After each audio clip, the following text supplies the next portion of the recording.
This is Centered, where faith meets everyday life. Our hope is to invite you into a better story, a story where you're made new through Jesus, living with God-given purpose, and experiencing peace, joy, and freedom. Together, we'll explore what it means to keep Jesus at the center of where we live, work, and play, bringing beauty, meaning, and renewal to every part of our lives. Thank you for joining us. Here are your hosts, David and Ben. I almost said good morning, but hey, welcome to Centered. It might be morning. If you're, if they're You listening, might be to listening in the morning. Morning jog. Could be the afternoon. Could be if morning you're like coffee. me, Yeah. it could be midnight. It could, night out. You could be sitting in a hot tub, You could be sitting in a hot tub. listening to I actually do Centered that. podcast. I You do. could be driving to work. Yes. You could be. You could be anywhere. You could be anywhere. You could be on a plane, flying to another country, listening to Legit. us right now. Yeah. Yeah. We have a handful of listeners in Europe. I don't know if you knew that. I did not. I don't know who they are. Yeah. Shout out to all you European listeners. Yep. Thanks for the listen. Yeah. Like, subscribe, share. All the good stuff. How you doing? Good. Really Good. good. You didn't. I'm waiting for welcome to the Centered podcast. I thought I said it. You didn't say it. I don't think you said it. Welcome to the Centered Podcast. This is where we talk about faith in real life. IRL, baby. Yeah. IRL. Absolutely. Now I've said it. Now you've said it. Now I feel can like get. we Now I start. can ask. How are you? I am good. We had our highest attendance since Easter on Father's Day. Mind blowing. Yeah, That's not supposed to happen. that isn't like dads are supposed to be out like playing golf or paddleboarding or hiking or Yeah. mountain biking or Or if taking you're a me, nap. sleeping in. or smoking meat or Oh, doing something like that. Like, Yeah. they came to church. That's awesome. Shout out to the dads who made to show church a up. priority. Thanks for showing up. Yeah, I thought that was pretty awesome. that was pretty awesome. I thought it was like it felt good, Yeah, and then when I saw You the saw the actual attendance. number, I was like, oh my gosh. yeah. That's- I think dads beat moms. So for Mother's Day by like 7 people or something. It was 8 to 8, be okay. precise. Yeah, These things 8, matter. Yeah. Numbers So matter, next people year, matter. we need at least 8 more moms to show Come up. Come on. That's funny. Guys turn everything into a competition, so maybe it was just that simple. Maybe it was. We're just like, That's we what gotta we need beat- to start doing. Is like the week before Mother's Day and Father's Day, we need All to right. announce attendance from the year before and be like, "Moms, get Moms showed up. show. Are yeah. you going to show Are you up? going to show up? See what it happens." could work. Good. It could work. No, Yeah. I am good. I am really good. I dropped my son off at Idrahaji camp for the week. So I'd rather have Jesus. I'd rather have Jesus. And we are Tara and I are empty nesters for the week. So That's wild. yeah, it's awesome. Yeah, we are not. But I'm glad we're not today, because today is a day I've waited for 18 months. Now, if you're listening, you don't have the benefit of what our YouTube viewers have. I know what you're This- going to say. Beautiful Los Angeles Dodgers hat and my Shohei Ohtani jersey. He's going to pitch for the very first time as a Dodger, and he's been a Dodger for 18 months. So I'm super pumped. I'm going to watch with my sons tonight. and It's a big day. It is a It's big day for us. for Dodgers fans out it there. is. It is a big. So, yeah, big day. all 2 of you, man. I know that you're probably excited. Highest attendance in the league, but whatever. Both of us. Both of you guys are going to be excited. 3 million in No, I'm attendance just kidding. annually. I know nothing about baseball, so I'm sure there's tons of Dodgers. fans. There's a lot of us. Yeah. Go to a Rockies game when the Dodgers are in town. Dude, I'm going. Okay. That's right. I'm going to be there. Okay. Serving, because when apparently when your kid is in band, you are forever indebted to the boosters. You're Yeah. indentured servant. I'm an indentured servant to the Yes. boosters. So I am going to go and work concessions at As you the should. Rockies, Dodgers. I don't know what it's One of what those game in games. the series. Yeah. I don't know which game it is. Dude, you're gonna Yeah. see it. Well, it might be more exaggerated right now. I would guess right now it's probably gonna be about 2-1 Dodgers fans Really? over Rockies. They're so bad. That bad. Okay. Yeah, they're that bad. But Yeah. I don't anyways, that's enough Dodgers talk. We got a podcast. Yeah, we do. Let's get. And let's get man, to we're it. talking about Samson. Samson's interesting. I think I think he's easily the most well-known judge. Yeah. Oh, You for know, sure. I mean, Gideon might be like a second. Yeah. You know, but like he's got the biggest chunk of the book. Yep. 4 He's chapters dedicated to him. yeah, he's got, you know, the like superhero vibes and the flowing locks. I mean, like what's not to love? Yeah. Great story. Yeah. I'm excited. Yeah. So Excited to dig in. so we've got this problem on Sundays. Yeah. A lot of content, Yep. a lot of content, a little time, and there always winds up being the cutting room floor. So what didn't make the message? You know, a lot didn't make the message. 4 chapters. It's a lot. What's supposed to be 35 minutes. I don't want to know exactly how long I actually went this weekend, but Slightly over. it might be over. But if you don't know, I'm supposed to only go 35 minutes, and very rarely do. Now they're all going to start timing Now they're going you. to start timing me for it. But yeah, bring it on. Man, there's a ton in this that we didn't get to go through, and man, there's all kinds of little imagery or words that are used intentionally in Samson, and one of the big ideas that's in there is secret. And so I didn't get to get to it, but over and over and over again, like there's all of these like secrets that are kept, and so like and both from like God to the characters in the book, the characters to one another. God was keeping secrets. Yeah, there's like, well, and That's fascinating. Even alluded to it in the very first opening when he says, you know, God was. What they didn't know is that God was actually doing something to like disrupt the Philistines or whatever, and so even God was holding stuff back from the prophets and the judges. The drama that were there, yeah, which is drama. And so there's just this idea about secrets that is in the book, and I think there's a lot of allusions to like sin and what sin is. And so when it comes to darkness, even the idea of the knowledge of good and evil, you know, like the tree of the knowledge of good and evil, there is this lust for hidden knowledge that I think is a result of the fall. And sin is kind of this thing that happens in secret. Oh yeah, you know, in darkness. Well, yeah, and because things. it's So, embarrassing, shameful, all the things. yeah, and I even think a lot of our misunderstanding about what is sin and what's not sin is wrapped up in our misunderstanding of secretness or hiddenness and lightness and bringing stuff into the light.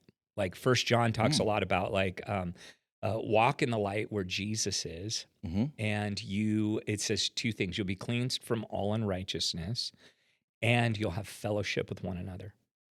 And so when you think about what it's saying is when we walk in the light, like it's the only way you can be cleansed from unrighteousness is if you have unrighteousness in your life. So walking in the light isn't about doing good or not doing good. Walking in the light is about being honest about your condition.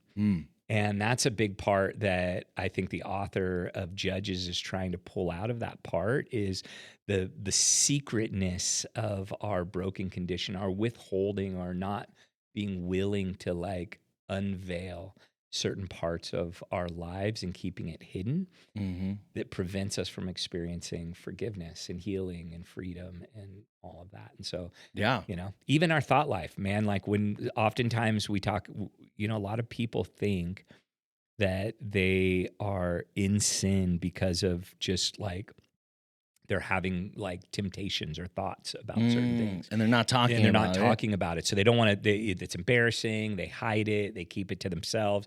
So they don't have conversations with other people about their thought life. And then what happens is that hidden thing begins to plant seeds, and it because it's not exposed to light, it ends up manifesting itself in unrighteousness or sin or, you know, stuff that we don't want to do. And it could look like a hidden expectation of someone else that we're embarrassed of. That thing doesn't get met because it's unspoken, right? Because we're embarrassed of wanting it or desiring it or think we need it or whatever. And then because that thing is hidden, we don't communicate it. It comes out with hurt or anger Mm. or like a sadness or whatever that's there, like Frustration, frustration whatever. or Yeah. whatever comes out of that thing. And so, Mhm. but that's a theme in Judges that I didn't get a chance to talk about. Is this all? Yeah. You have to kind of go through every single instance, but it's just this idea of secret. And when we keep Mm. things hidden from God, they tend to get worse than what they would have initially been if we just brought things to the light. Yeah. I mean, I think about like in the context of community, right? So you've got the old, I don't think it's an adage. I think it's more of a playground term. Secrets don't make friends. I never heard that. You've never heard that one? That's a new one for Yeah, me. secrets don't make friends. I mean, I think I legitimately heard it on the playground growing up, and but it's really just the concept. Like when you have secrets, there's insiders, there's outsiders. There creates this division. You're on the inside, you have that, and you feel like connected, right, to the secret and the secret giver. And then you're on the outside, and so you feel disconnected and maybe ostracized from the community or whatever.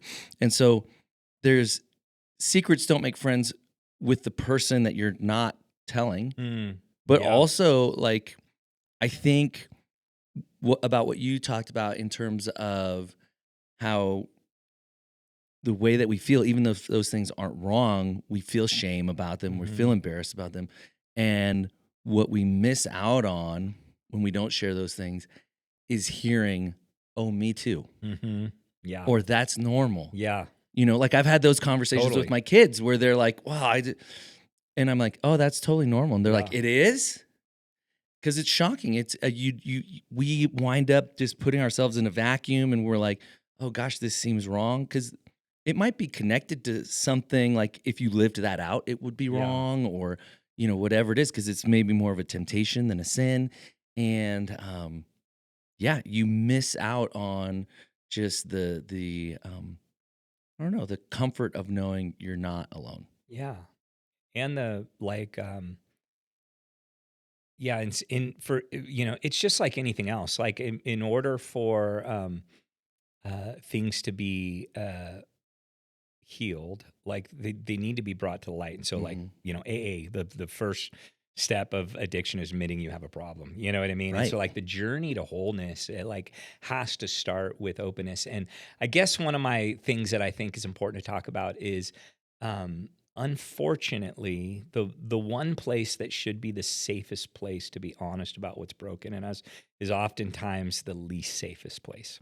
Are you talking about the I'm church? talking about the church. No way. Do we And have to look yeah, perfect? yeah, and that's like one of those things. I was listening to a Yeah. podcast this morning, and they were talking about like the church almost trains people to hide their sins Mhm. because of how we respond when they come out. Like Right. and yeah, I just think the church should be a place where we can come to one another and be like, "Hey, man, I'm struggling with these feelings," and and not immediately feel like that is sin, right? Right.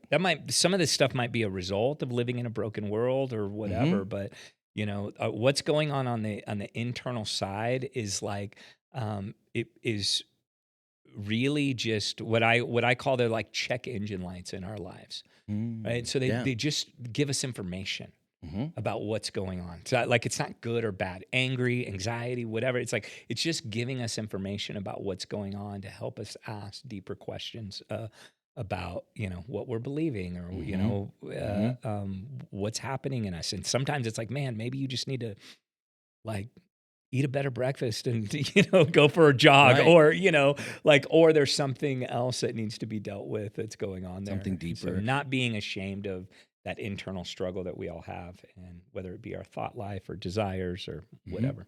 I think one of the things that took me way too long to figure out is like feelings are benign. Mm. They're not good or bad. They're just like sensations Yeah. that you experience. They can, like, what you do with them is what makes them good or bad, right? Yeah. You can express your feelings in a healthy way. You can express your feelings in really unhealthy ways.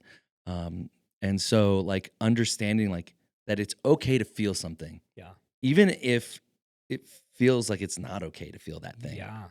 You Like know? anger. Yeah. or lust. Like I used to have young guys come to me and just be like, oh, I'm just asking God to like take my attraction for women away. And I just look at him and be like, That's against his design. yeah, that's weird. He like That's designed yeah. you to be attracted to women. Like that's not the goal. Like the goal of it is one is I think there's some good things that we actually learn when we think about the way that we feel. And one of them is just as simple as like self-discipline. How to not always act on the way that you How do you feel. regulate Like, those how do you things? regulate those? Like, if I'm angry, what does it look like to like be like, okay, I'm angry. Now, how do I exercise self-discipline without lashing out with my words or punching something or, going crazy? One of the things I was wanting to get to, but I think it makes sense to just talk about now, is you talked about how like sin affects others. Yeah. And so like not having the ability to regulate or have self-control or discipline, like when you feel anger and you blow up, or when you feel hurt and you lash back, or whatever the thing is, like that has an effect on others. And so understanding like the effects of our sin on others. And I think we live in this like hyper individualistic society and culture and time. And like, man, we often lose sight of the effect of our behavior on other people because we live in a society that's like, if it's good for you, do it, And so like one of the things I've been thinking about in the last, 24 hours is like, how do we like know, like, how do we discern, I guess, if we're pursuing something that is going to hurt others, or even though we like it, even though it sounds good to us, the whole cravings versus calling, like how do we keep others in mind as we go through that, or as we face those things? Yeah. You're breaking into another segment. Oh, yeah, I know. In real life, the IRL, man, I think that, dude, there's two sides to this conversation. One is I do think that for whatever reason, I think it has a lot to do with the digital world. I think it has a lot to do with even COVID. I think it has a lot to do with political division and like echo chamber type of stuff. Oh yeah. But we've lost the ability of social awareness, just in general, to think about how we interact with one another. And I think because we have these filters that stand in between like relationships, we're always communicating through some sort of barrier, digital barrier, our opinions and our thoughts and tweets and, all that kind of stuff, that we've just lost the ability to consider how what we do impacts others and affects others. And I think that is culturally, not just a Christian thing. Right. No, it's I think just like, it's clearly a broad cultural thing, not just a Christian culture thing. And we've lost that. And I think sometimes with sin, one of the illusions is that, that this is just about me and it doesn't affect others. And that's just never true in general. So our presence and our existence has an impact on other people, both beautifully in a positive way or negatively, in a negative way. There's no neutral in that whole conversation. Well, yeah. And I mean, I think like a classic example, really modern, of it only hurts me is porn. Yeah. Right? That is like the big one. Yeah. That's the really common, easy to pick out example of, I look at porn, it only affects me. But that's not true. If you're married, it affects your spouse. Yep. If you're not married, like if you aren't engaged in that and others aren't engaged, that industry doesn't exist. Like it exists because there's a demand for it, because we do this thing and those people are being affected by that, and it's their own choices, of course, but they're being pulled in because I can make more money if I. Sometimes it's their own choices, but sometimes it's not. That's true too. They're there because trafficking, against their will, and good point. It's like, you don't even. you'd have to do a lot of work to get, a consumerly ethical like porn site. You know what I mean? Like, Right. yeah, you just don't know like the does- impact does that that it's exist? happening. Like, it's just a Doesn't weird. seem Yeah, possible, it's a but- weird. It's having an impact, but not only that, it scientifically it shows that it rewires your brain and Right. changes the way you actually engage or interact with women Right. or men, depending on Right. what side of the conversation you're on. So it even has an impact on how you like have a conversation with another human being.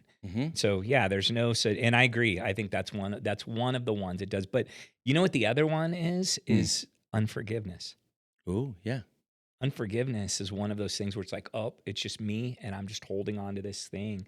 But a lot of people just don't realize that bitterness and unforgiveness always spills out in your relationships and your ability to love and be loved and how you treat and view people. Yeah. Like that's another one I see a lot in there. And it's one that I think why Jesus talks more about the unforgiving person than any other sin. And it's actually, this is what's funny. A lot of times when like Paul talks about like certain sins that we say, don't inherit the kingdom of heaven and things like that. Like it's a mistranslation, right? Of like we think like eternal security. We think that type of salvation, as opposed to being able to experience like the things of kingdom God, like here now, kingdom now. So it's taken out of context, but Jesus actually says, if you do not forgive your brothers or sisters, that God, his Father, will not forgive you. Right.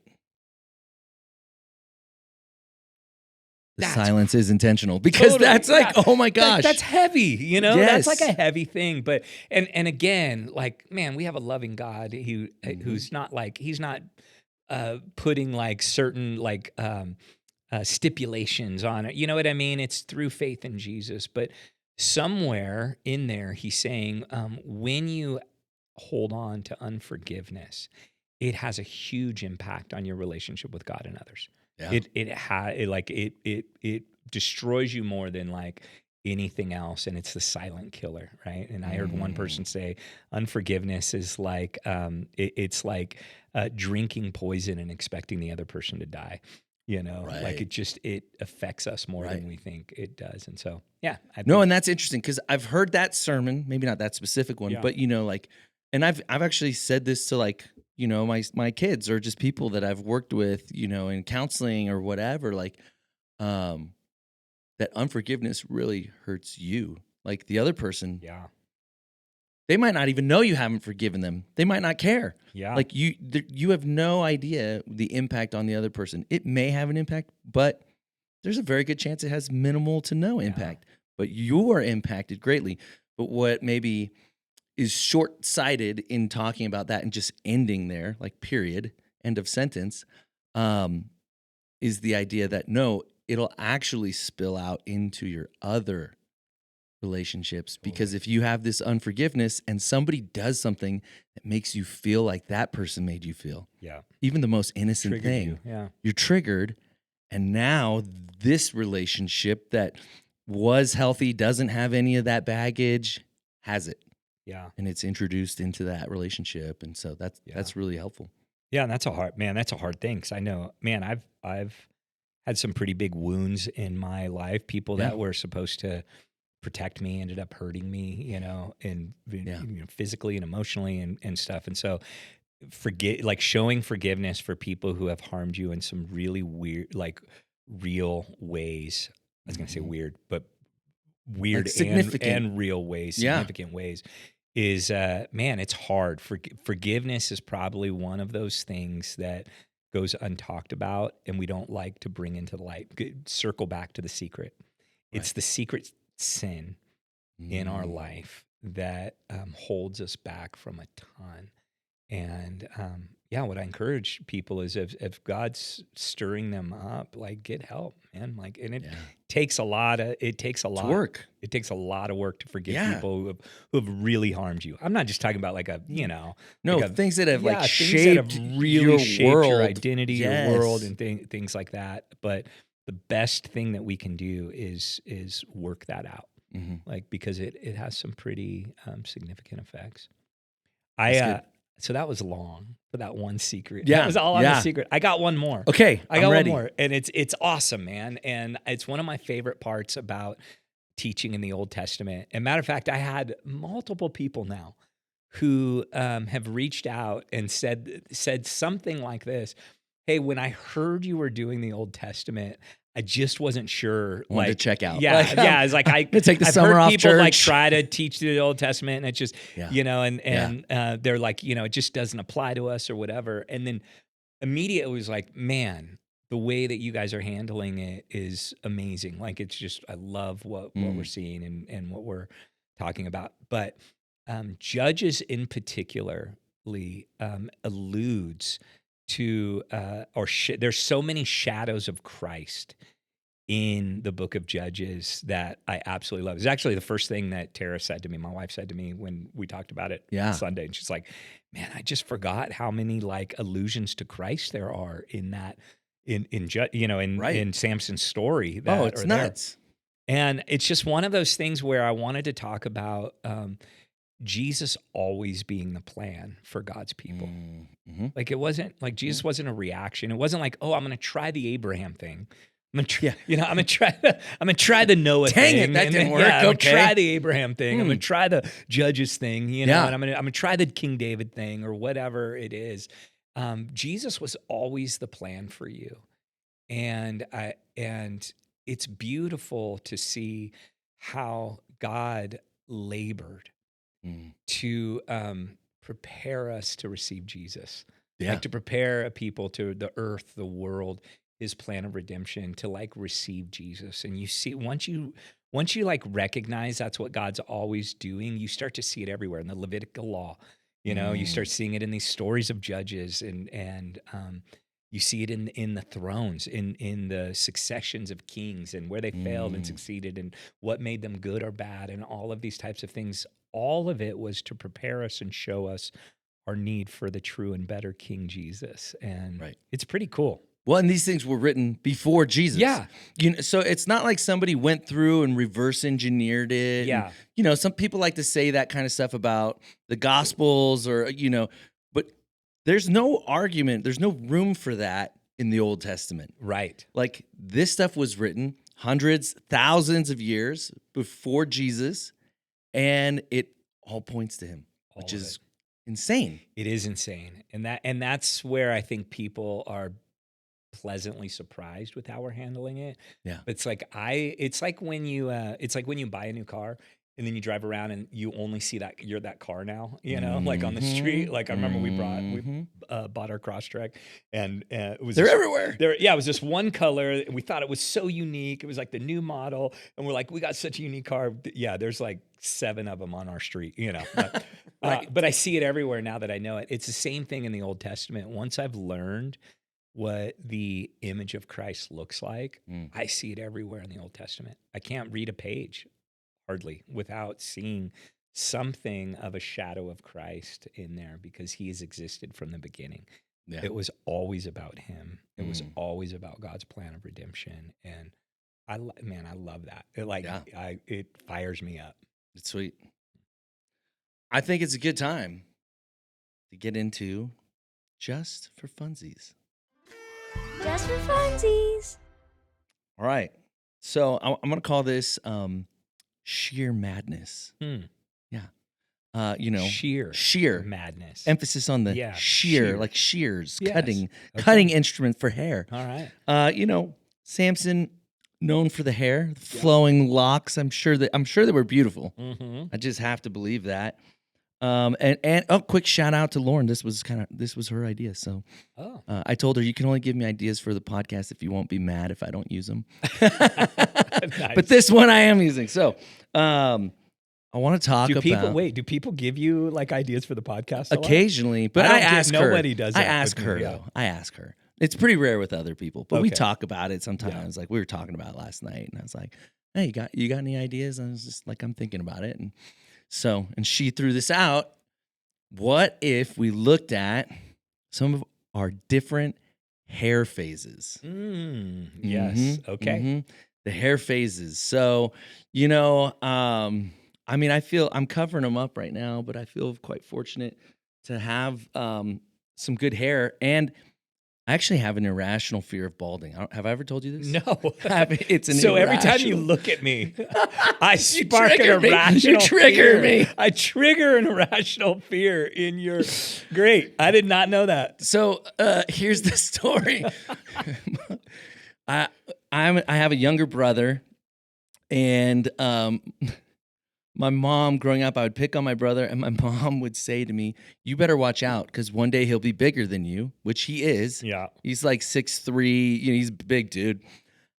And you will be bald, and he will have a full head of hair. I mean, it felt like an Old Testament prophecy.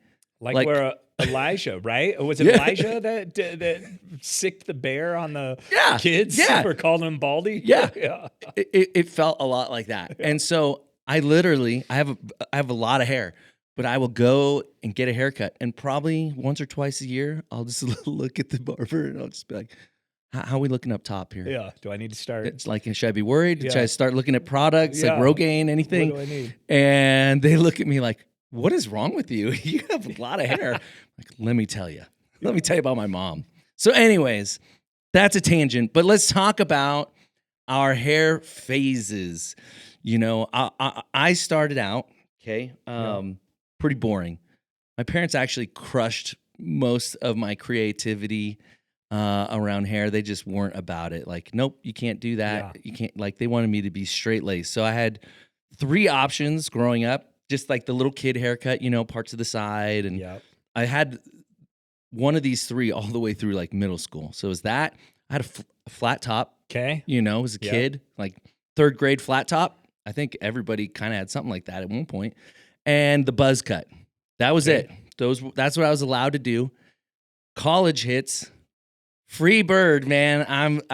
So I, you know, bleached my head. I bleached tips. I bleached highlights. Like I tried anything I could. I never could pull off the long hair. I just couldn't grow it, and I'd get too frustrated with it. But color, like, all the bleach, man. And then beyond that, well, then I got into corporate America. Back to boring. You know, boring, you can't really be all that interesting. All business. And so, you know, I went to like more of an adult cut, which I've had pretty much some version of for the last, I don't know, 20 years or whatever. But that's my hair phases. Oh, and I will say, if you're not watching on YouTube, because we're going to throw some photos up on YouTube of this, but if you're not watching on YouTube, check out our socials. You might get a sneak peek at some of this stuff. So, what about you? What's your hair phases? I was a full blown like surfer skater kid, and so I had the like long on one side, but short, like around, shaved on the side. Shaved on the side. That was my my look. And then I went full blown like Dawson's Creek. Like, you know, like trying to be preppy in high school, you know, it was like played tennis and basketball and tried to get that look going on. And then in college, it was a full blown hippie. So I had hair down to here. No like way. Long hair, and really had hair like that until I met Tara. Not because I met Tara that I cut it. She didn't like it. No, and it's over. She liked my hair. Yeah, I had long hair all the way through the beginning parts of our relationship, but I went bald because I was about 27 years old, and I went to Walmart. That's your first mistake. That's my first mistake. Yeah. Went to Walmart. I had something I was going to exchange, right? And I was standing in line. There was a line there standing. And you know those like the monitors that they have, the TVs, and it's like cameras that like show people that's there. Well, I look up, and what I thought was behind me, I see a guy with bald hair, like a big bald spot in the back of his hair. And I like looked up and didn't think anything of it. And then I looked up at it again, and then I turned behind me, and nobody was there. Oh no. And I looked back up, and I saw the guy turn back up, It was me. Oh, I was the that's bald how you guy found out? in the No. video. That's how I found out. Oh my gosh. And my wife was my hairdresser. She never told you. She never told me. She So didn't have the heart. she didn't have the heart. So I went to that's her sweet, and I was actually. like, shave it. Like we're done. We're done. And so I went total buzz cut on Hey, that. And better that than in high school. I had a girlfriend whose dad did the full comb over. Oh yeah, So, totally. like, I was not going to be that guy. If you I was caught, not going to be dude, that guy. The Yeah. funniest thing was seeing him when it was windy. Because it'd start flapping Yeah. like a peacock up, and he'd start going like trying to control it, you know. It's just so hilarious. No. So I just went, and I kept it short for quite a while, and then I just started bicking it a couple years ago. Okay. Yeah. So That's my hair journey. you might see, we might throw some Yeah, some we'll of throw these some. I'll throw my up Dawson on Creek. the YouTube. I'll throw my Dawson Creek. Oh yeah, photo Dawson. up there. Dude, I really want to see the hippie hair, the long. I got those. I don't know if I have the pictures of the skater haircut, but I got the Dawson Creek one. Okay. My senior photo. Nice. Yeah. Yeah, I got a Good, couple we'll throw up there. It'll be fun. Yeah, So it'll be fun. that's it. Just for funsies, I thought, what better time to talk about hair phases than Samson? Totally. I mean, you can't beat Yeah. it. So yeah, let's get back into more serious things. The message. Okay, so you said about just the like kind of an overarching statement. This is not a story of God blessing a person or a people who gets everything right, but really more about a people, or in this case, a person who got everything wrong, and God bless them, kind of despite that, right? Yeah. And so that rang true throughout the message and the whole story of Samson. And there's so much hope in that. But I was wondering, like, how do you make sense of God coming upon someone so, I don't know, unlikely, unscrupulous? Like he wasn't a good dude, And like, so just how do you make sense of God going, you know what? This guy's really jacked up, but I'm going to give him my spirit. It kind of makes me think of, how in culture today, we elevate people for competency before they have the character to deal with that level of leadership or whatever. Like it kind of mirrors some of that. Like, I don't know, how do you make sense of God doing that? Yeah. Well, I think one thing that's important to recognize is that the story's being told in a way that is meant to communicate something to the people of God. And so that's one thing that's really unique about Judges is it's not just a historical narrative where it's telling the facts and these are just stories. It's organized in a way, even the way like her name wasn't Delilah. You know what I mean? Like it was, like You're killing it's a great the name, but vibe. whatever. But it was like he was in bed with darkness. You know what I mean? And Right. so it's telling what I believe is a true story, but in a way that gives kind of this polemic against Israel. It's an indictment against Israel. Right. And what had happened is Israel, they found themselves in a sense of pride where they mistook their privilege that God had given them, and they mistook that for a license to exercise power instead of to live into their purpose and call. And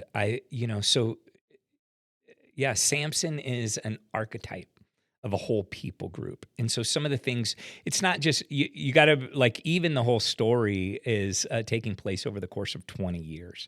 So we get this condensed version of this Right, happened, 20 and this years happened, in and this 4 happened, and this chapters. happened, and it's like, man, if you were to take all my worst parts in 20 years of period, it would look no different than Samson. That's next podcast. No, I'm kidding. Yeah.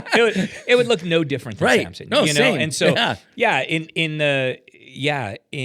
the like an easy thing of that is I am living proof of that every day, that God uses unworthy, undeserving, unclean people to do good work. And I'm shocked oftentimes, that God allows me to be a part of his work in the way that he does. But and that doesn't just give us license. There's two things that our reality for us today is, and Jesus didn't die on the cross for our sins yet, and for Samson. Now, Right. I believe Jesus Christ died on the cross for Samson's sins. They're Mhm. covered underneath the blood of the sins yesterday, today, and forever. Like that's a reality. But he wasn't living in the power of that. Right. Right. And so for us today, we're living in the power of the resurrection. We're living in where we actually have the ability. We have the Holy Spirit living in us. We can make decisions. And more than just getting it right all the time, we actually can get it wrong and immediately confess and find forgiveness and Right. walk in righteousness, like even right out of unrighteousness. Like, and that's Yeah. that's a crazy reality that is different from Old Testament characters to New Testament characters. So, Yeah. Well, and it makes me think, like you have instances where, we talk about David, yeah, and he would play the harp, or was it is it the harp? yeah, It was the the lyre, The lyre. That yeah, was the word. yeah, I was like, lute? No, Yeah. lyre. He's played, and the Holy Spirit would come upon him, yeah. and Saul would be delighted, and it's just like, It actually soothed Saul, yeah, who was in the middle of some really evil stuff. dark, Yeah. yeah. And so, like, you see these instances where the Holy Spirit comes upon these people in the Old Testament.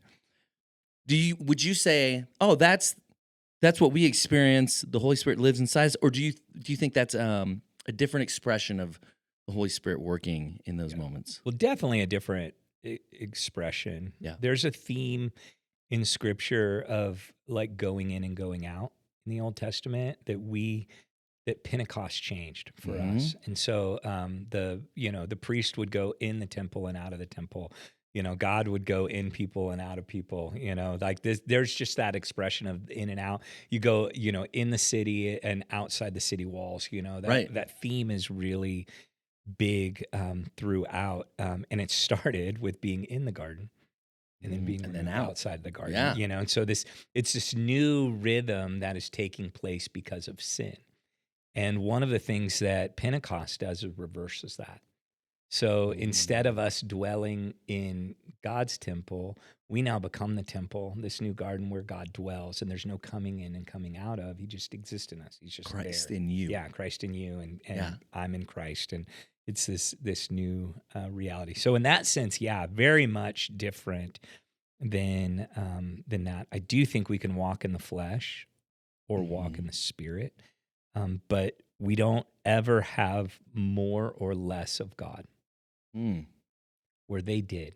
That was clear. Like Samson did. Samson had moments where he had more and less of God, which is the scary part. Yeah. In his thing. And that's what I talked when I talked about that line of him waking up and not being aware that God had left him. Right. It's the scariest line in all the Bible for me.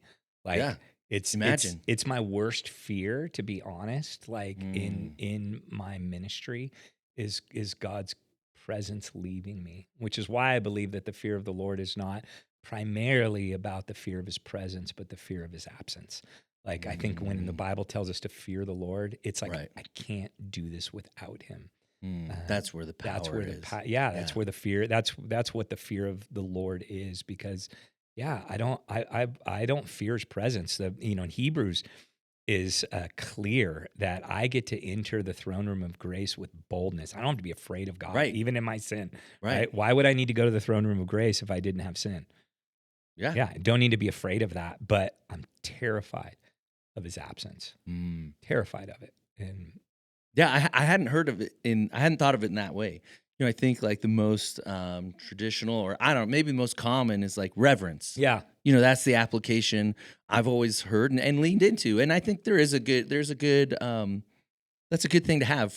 We should have awe for an almighty, all-powerful God. Yeah, he could crush me with the, with a thought, Right, like, but I always struggled with the tension of that God is love, and perfect love casts out all fear. And the fear of the Lord is the beginning of wisdom. Like, so, like, how do you reconcile all those things? And so, generally speaking, fear you replace with reverence and awe, and that's how you get there. And so this is a different way to Okay. think of it's made me think, Yeah. you know, like what maybe there is a more like that is the literal fear. Like that's the word fear. Like we don't change it to awe or Right. Yeah. reverence. It is fear. Yeah. Like to get there, it is fear, but maybe fear of absence is a different, more, uh, I think, like literarily consistent way to think Uh-huh. about it. Yeah, and I think even using terms like, and here's the deal: is human language does not do justice to the all-consuming divine being that God is. So all language is Hmm. limited in describing God and the experience of him. And sometimes I just wish, like, people read their Bibles and think like God thinks in English. He You know what I mean? doesn't. It's just like What? it's like it's a f- it, and it'll mess with you if you think about it too long, Right. because it's our reality, it's our culture, and God. And we talked about this, I think, last week, a couple of weeks ago. God is pleased to work in and through cultures, even the Hmm. broken, corrupt cultures that exist around him. And so but God is above and outside of our culture. Right. So he's not like he's not limited to the language that we use. Like even in ancient Hebrew, hyperbole Mm. is a huge part of the way that things were communicated. Right. So we have a ton of hyperbole in But I the like to read it literally. yeah, and it's like it is literal, but it's like it's literal in the sense of the cultural context of its time. Right. So like when a people would come in, and it's a shame honor culture. Mm. So when people would say, "I want you to go in and kill everybody," Yeah. that was a hyperbolic image of something changing, like allegiance and governance changing in a moment.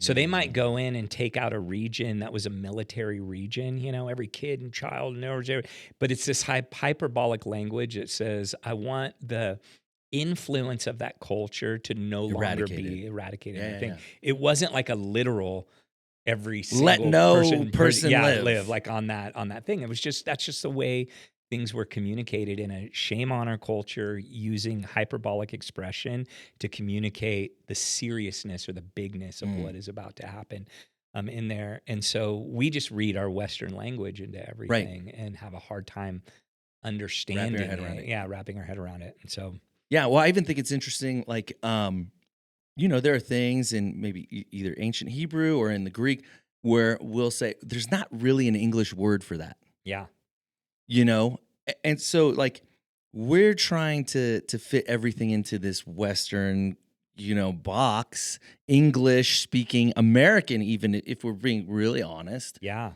um understanding of what's being communicated from a culture and a language that is so vastly different yeah, from anything we experience or know or think like. Or and so yeah, there's something lost in translation. So if you take just that principle and you apply it to God, like yeah. how much further is the gap from like Oh gosh, yeah, ancient Hebrew to us today, yeah, from God to us today? yeah. It's massive. It is massive. Yeah, and they don't like Hebrew doesn't have um like a differentiation between like, you know, good, great, and greatest.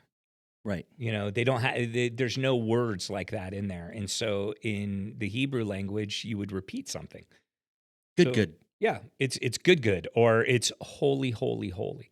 Mm. It's like the As holiest that holy as it you can can be. be, Yeah. right? That was Yeah. like it wasn't just like, oh, that sounds good, like a Yeah. worship Oh, refrain. we Like should sing we that. should say it 3 times. You know what I Get mean? Chris It's like, Tomlin in the room. yeah, he's trying to convey an idea, and in order to put emphasis on something, you would Right. just repeat it. Mm. And you see the Bible do that all the time. That's why, like, one of the first like lessons in studying the Bible is, man, look for things that are repeated, because Yes. that means a lot to ancient Hebrew, or even ancient Greek text. It means a whole lot. So the author's trying to convey something very specific. If there's a word that's repeated a bunch of times Mhm. throughout and all of that. And so It's good.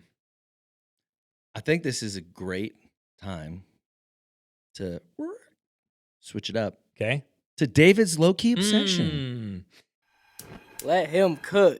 It's time for David's low-key obsession. David's low-key obsession. I had a hard time with this week because I guess I was confused. I'm trying to do something new every week. Yeah. And you're like, that's okay. And I feel weird about it. You're like, that's what a low-key obsession is. Yeah. Because I'm not always obsessed about something new all the time.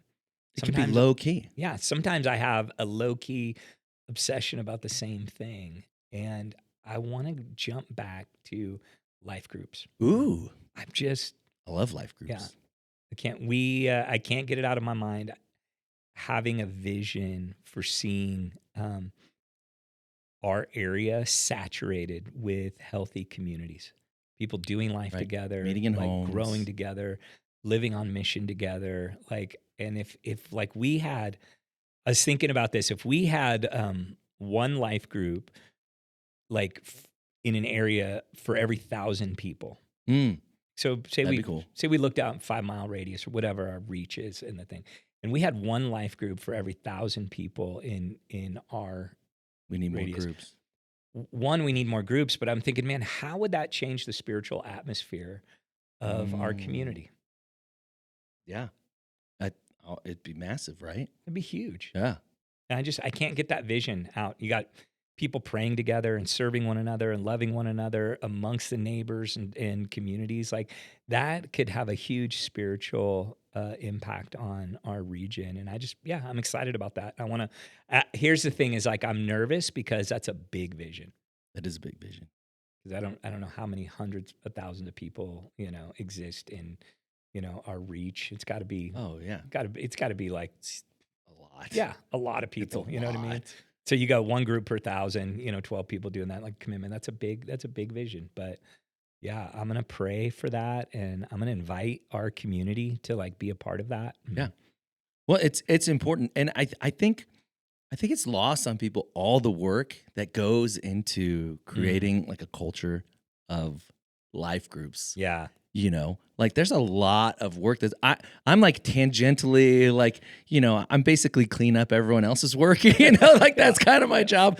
But I love the 3 things that we've talked about with life groups, and now they're leaving me. One was bless others, right? Find friends, grow together, and bless others, right? Yeah, that's our That's it's a simple, memorable vision for life groups, but you think about, so when you said, think about a life group in each of those, that's what I'm thinking about is there's a place where people can find friends, grow together, and bless others. So they can, even if you're not part of that group, you can maybe just be touched in some way by that group being there. Yeah, absolutely. So it's really cool. Yeah. So that is my, it's not even a low-key obsession. That's that's high key. Yeah. Running again in the background of my heart is this vision for seeing legitimate Christian communities having an impact on their neighborhoods.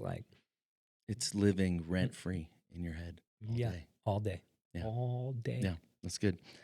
All right, then. How do we do this IRL in real life? Yeah. How do we do it? Yeah, I think there's 2 things that come to mind, and they were the last 2 points in the sermon. And the first one was the presence of God. I can't remember how I said it, but the presence of God is better than the blessing of God. Yes. And so making sure that we don't mistake God's blessing for God's presence. And again, going back to the most haunting line in Scripture is he woke up and he did not know the Lord had left him, and I cannot communicate how much putting yourself in the presence of God. Look, God's always there, but making yourself aware of the presence of God, meditating on the presence of God, things like prayer, and not just studying the Word, because oftentimes what happens is studying the Word sometimes puts ourselves over God instead of under God.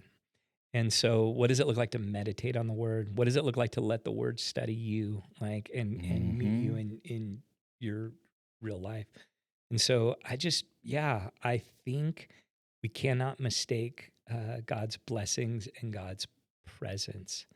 And sometimes when life circumstances are uh, at its hardest, it's actually when God is uh, like not closest because he's always there, but it's actually when he wants to meet us in some more Yeah. real ways, and so we experience him as closer in those moments. And so I just want to encourage people, man, pursue the presence of God, Yeah. like in real life. Like, what does that look like if you do not have daily rhythms of trying to encounter God?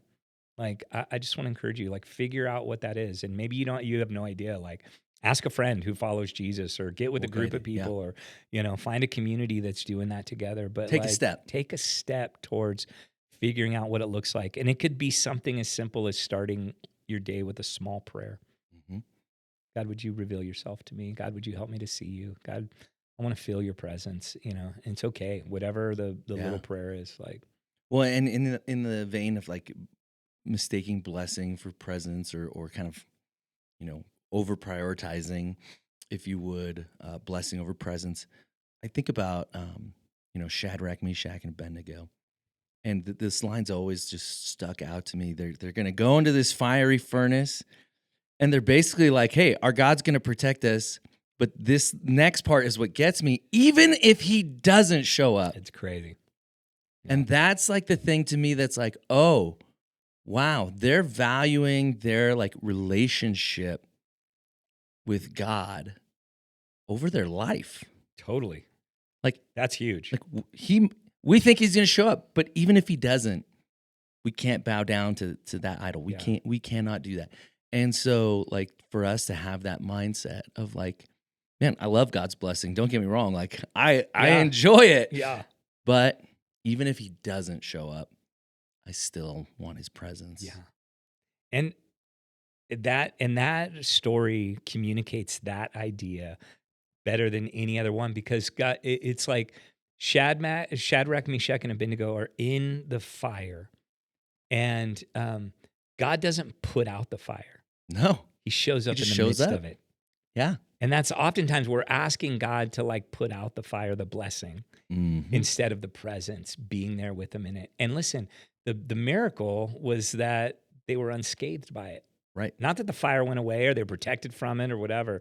The miracle is Jesus got them through it. It didn't take their life, Mhm. and who knows, like, man, like God could be closer to you than you even think in whatever fire or storm or circumstance that you're going through. Yeah. I mean, God putting out the fire, like that would probably be a faith builder. Yeah. But going into the fire, God working, coming out of the fire unscathed, that's Sustained. That's a like whole level. different exponential. level. Yeah. Yeah. And then I think the second thing's super easy, and it was just my landing piece, is faith begins where grace meets our weakness. And we have to get back to this as a church, of where we're confessing our weakness to God. We're allowing God. We're not pretending and performing we're something we're not. We're not. If you're struggling with lust or greed or pride or whatever, like, the church needs to be the safest place to be able to struggle and just allow God to meet us in our weakness. And there's no condemnation or shame. But that doesn't mean that I don't have a desire, or you shouldn't have a desire for me to experience real freedom in certain areas. Right. So I like when I hear someone struggling with serious stuff, I am there's no shame or judgment. Like, Right. it's none. But there's a deep desire in my heart that burns for people to want to be set free from those things. And man, I want the church to be that place again. Yeah. And I don't know what has happened in our image-driven world, where the church can't be that anymore. But I really desperately want the church to be a place where people can come in and not feel condemned in their sin, but loved and walked through and encouraged and walked out of. Yeah. Well, and I think there's two components to it, right? Too, because there's the image and, like, curating to make sure we look a certain way. But then there's also just that, and we've talked about this, the ability to, like, honestly share with someone. and not get immediately shut down, cut off. Like I've had to say to people, like, I'm going to tell you this, not to make you feel guilty. This isn't about guilt or shame, or like, I don't want to produce anything like that in you, but I have to be honest with what I'm seeing and how it's not what's best for you. Yeah. But still, there are times where people are like, nope, you're just trying to control me, manipulate me. Like, there's this mindset. Yeah. So we have to be, as a people, not only willing to not curate our image, but to be open to hearing other people without feeling, manipulated or Totally. like, controlled. Yeah, that's good. Yeah, I think that's important too. We have to want to change for ourselves. Right. We have to believe it. And that was kind of the opening of the message of this, idea that like, I don't want to just be comfortable in my sin. I don't want to I want to grow, and I want to be conformed in the image of Christ, and I want to experience real freedom. And dude, I want to be able to love like radically people, people that are different from me. And I want to be generous beyond like imagination. And I want to have, I don't want things of this world to control my affections. I don't want to be, I want to be unoffendable, like in my life, like all these things, which is not true of me. You know what I mean? Like, no. Yeah, I want to be secure in my identity and who I am. And, I desperately want all these things. And I know God the Father wants these things for us too. Yeah. That's good. We got to be open to it. Yeah. Yeah. Hey, man, like that's a wrap. We did good, dude. We did good. We're under we're over an hour. I thought we were under. We're right at it though. We're right at it. Yeah, we hit it. And 1 hour, if you're still with us, you made it. You made it. Good job. Congratulations. Yeah, we're proud of you. We're probably more than that grateful that you would take the time to listen, and man, we hope that these conversations are helpful more than anything else. Like we want our sermons, we want the scriptures to connect with real life and not be something that's like just Sunday and disconnected, and then I go live life Monday through Saturday. And so we hope that this is helping to that end, and we can live this out in real life. So appreciate you guys. What's next week? Man, next week we get to hear from our ministry partners, Chris and Tina Ferries. Yeah. They're gonna talk a little bit about the work that they're doing in the Amazon and get to hear from them what God's doing on their heart. And so I'm super excited about that. And we're taking a little break from the OG series, and we're just gonna hear from them. And I think we're pretty heavily committed to the work that they're doing, and so I think it's good for our church. Great work. Yeah, to be able to hear from them directly. Yeah, I think come Sunday, ready to be inspired and challenged. Yeah. To be a part of just the work that God's doing here and in the Amazon. It's pretty amazing. So we're looking forward to it, man. If this is helpful, let somebody know. Like, subscribe. Share. Comment, share it. We appreciate you. We love you. And we'll see you next week. See you next week. Thanks for listening to Centered. Be sure to subscribe, leave a review, and share this episode with a friend. You can listen to Centered on your favorite podcast platform or watch on YouTube. To learn more about Mosaic or connect further, visit us online at welcometomosaic.com. See you next week.